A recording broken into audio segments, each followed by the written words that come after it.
So tell me about creating the website, why you decided to do that. Oh, we did that after I had been in the hospital for some chemotherapy for a cancer they found on my liver. And while we were there, we learned that I think it was the sixth person who had come forward to be tested as a live donor had been ruled out. So when we came home from the hospital, we knew that the chemotherapy had only been successful in eradicating a part of the cancer, but not all of it. And we also knew that I had no more living donors on the list that we had created. So we got together with the people who had so far been involved with the search, our friends, and sort of put it to them one Friday night, where do we go from here? And it was a general consensus that we needed to get the word out to a larger network of people. So I had just recently joined Facebook, and I use email all the time, so it seemed to make sense that we would create a website. And our daughter, who's 22, and our son, who's 24, have a mutual friend who can do that kind of thing. And he volunteered to set it up. And from there, we just started thinking about what kind of pages would be useful for people. All the contact information for the hospital, for example, and all of the paperwork excuse me, that the donors needed to fill out. And we just put all those on the website, along with a picture and my story to date. The website designer also ended up being tested as a candidate as well. Yeah. Yeah. So how many people responded to the website? I don't know, because it's only if they tell me that they've responded, and I wouldn't be surprised if a few people responded but didn't say anything. But in terms of who told me they had responded, I think it was about 20 people. And just prior to getting my transplant, they completed testing the 10th person. I know within a week to 10 days, the Matt, who's the guy who created the website, said it had something like 1,700 hits. But we have 2 children on Facebook and Twitter, and I'm sure that there were probably 1,000 of them. Their friends probably made up 1,000 of them. So we were lucky that we were so well connected. So now that you have this liver, are you going to change your website to Sally Has a Liver? I hadn't thought about it. I don't think so. I think we'll just close the website, because everybody who knows me knows. Well, when we first got the diagnosis, my children were, my daughter was about a month old and my son wasn't quite 2. And it was hard to wrap my head around. I couldn't really think about it, because I remember being so involved in having to be their mother. I couldn't possibly conceive that anything could happen to me. And I think I kind of made up my mind it wasn't going to. And I just prayed that I would get them through high school. I'm so happy I was able to do that. And then I sort of found myself kind of bargaining that just let me see them graduate university, or let me see this, or let me see that. And I did. I was so lucky. And I was in pretty good health, too. I mean, I had to keep going to the hospital for checkups and things like that, but I managed to live a normal life. Most people didn't know there was anything wrong. It's not something I wanted to talk about, including my children, I realized later, because when it came time for me to be listed needing an organ, they really didn't understand it. And I realized we've never really spoken about this. So that was that. And when they diagnosed the cancer, that was about 1.5 years ago, Brent was out of town, and I'd already known I was going to be on the transplant list in Toronto. My doctor here in Hamilton called and said, "Can you come in to see me?" And I went in not really thinking anything of it, and she told me then that they had found a cancerous spot on my liver, which she voiced very positively. She thought it would actually push me up in the priority list, because now there was a second factor that made the transplant necessary. And ultimately it did, although it took 1.5 years. And I was just about to enter my 3rd treatment for cancer when I got the call for the liver. When you got that call, Oh, it's unreal. It was the middle of the night, When you get listed, they give you a little pager, and you have to make sure you have the pager with you at all times. But they say they'll first try to contact you at home if they need to get in touch with you. So I guess we went to bed Friday, March 26th, fast asleep, and at 4:15 the phone rang. And I couldn't find my glasses, and I couldn't find the button, and I was fumbling around. But I had a sense it was something good on the other end. And sure enough, when I did actually speak to the transplant coordinator, she said, "This is Toronto General Hospital calling. We have a liver for you." And I was ecstatic. In fact, I just jumped out of the bed and was just dancing all over the place. I was so happy and so excited and relieved that it would be over for all of us, because I think the last few months have been very stressful. I feel very happy that the prognosis is positive.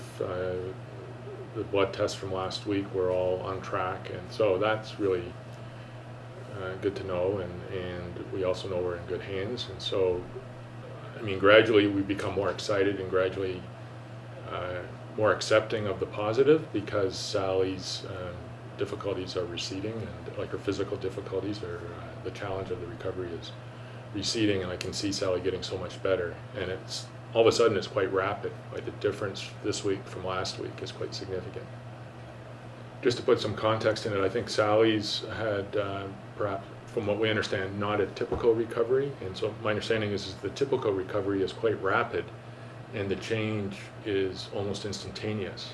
And so I just want to emphasize that it's, I think for most people, the outcome from surgery is, from transplant surgery, is almost automatically feeling better. And so we want to be accurate about Sally's situation, and we're thankful for her situation. It's just a little bit not the feel-good story that you would hear from other people. Other people who were sicker going into it than I was. I was healthy going into it. I mean, I may have had some cancer and I had liver disease, but I had really not very many symptoms. The way the hospital explained it to me was they had to break me down, weaken me, to make my body accept the new liver. Typically in someone who goes in for this kind of surgery, who's ill, their body is craving the new liver. So they sort of had to, if you understand what I mean, they had to make me sick in order for me to receive the liver. So my suffering, I think, came more at the end of, after the transplant than before.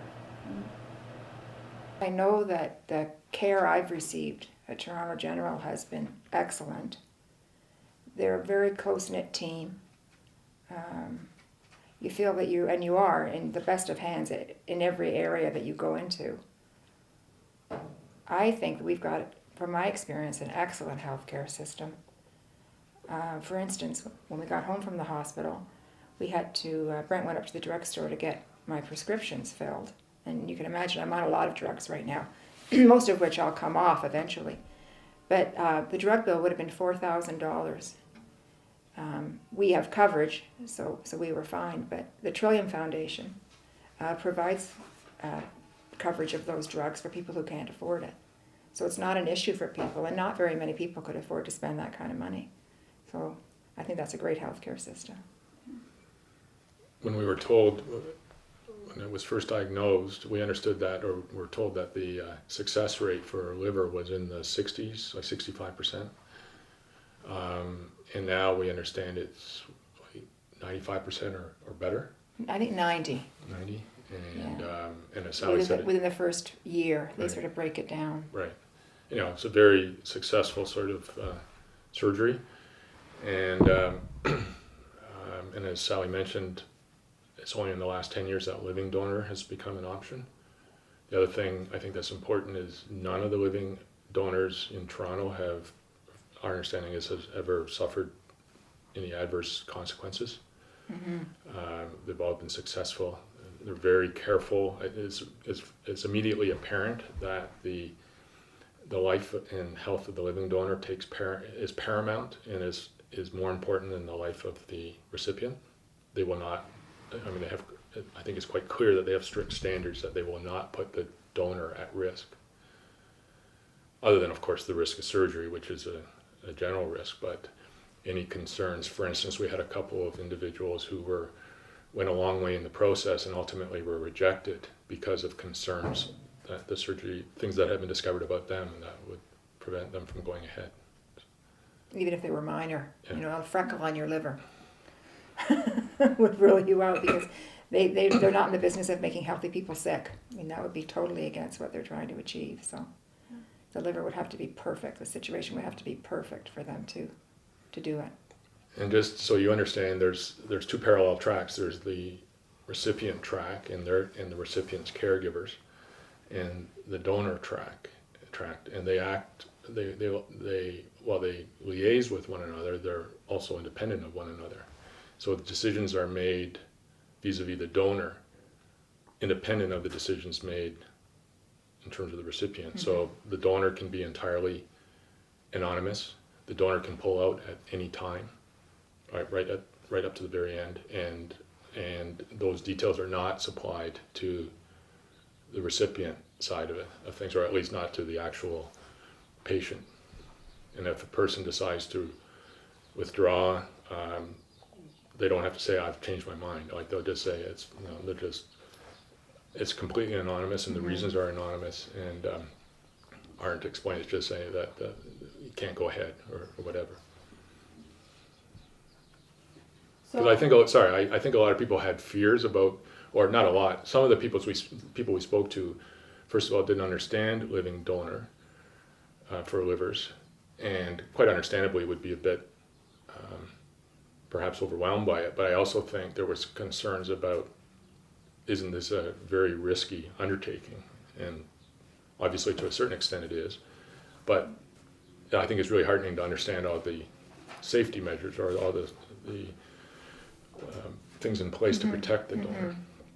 You want to keep going forward in some kind of way to keep the awareness up? Well, I've been reading the last few days online about the Trillium Gift of Life Network.